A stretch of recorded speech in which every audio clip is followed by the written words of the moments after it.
to believe that a lot of our contentment and happiness in life actually boils down to our priorities, and it boils down then to how we spend most of our time. Now, I find this really interesting because if I was to say to most people, right, list in order your priorities in life, like what would they be? Number one, number two, number three. And then we were to actually look at that in terms of how do you spend most of your time, number one, number two, number three. Often what we discover is that people's real priorities in life and the way they spend their time doesn't actually match up. Because most people would say, I don't know, number one priority, family. Well, how much time do you spend with your family? Oh no, that's number 3 or 4 on the list. And I find this really, really fascinating because actually for me, I think if you want to really know your priorities, all you have to do is look at the way in which you spend time. And it's the same for me. It's no good me saying my number one priority is my kids if I don't actually spend any time with them. It's no good me saying actually that work's a priority for me if I don't really commit the time to it.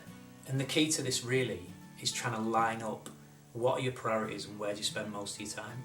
Because in the end, if actually your priorities and the way you spend time don't line up, at some point you're going to regret that. You're going to regret that you've wasted so much time on the things that aren't really your priorities.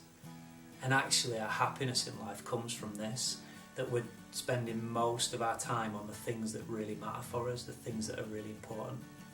And I know there's some stuff in life that we've kind of just got to do at some point. I know that. But actually this is about getting this as close as you possibly can so that your priorities line up with the way that you spend time. So the way you spend time really lines up with your priorities. It's something that I've had to really, really work on because for me I can get carried away with things and I can get embroiled in things. But when I step back and look at it, I've got to continually reassess. Am I spending most of my time on the things that really matter for me? Or have I got this out of kilter? And if it's out of kilter, I need to go back to the drawing board and rework my life in terms of priorities and my time really lining up.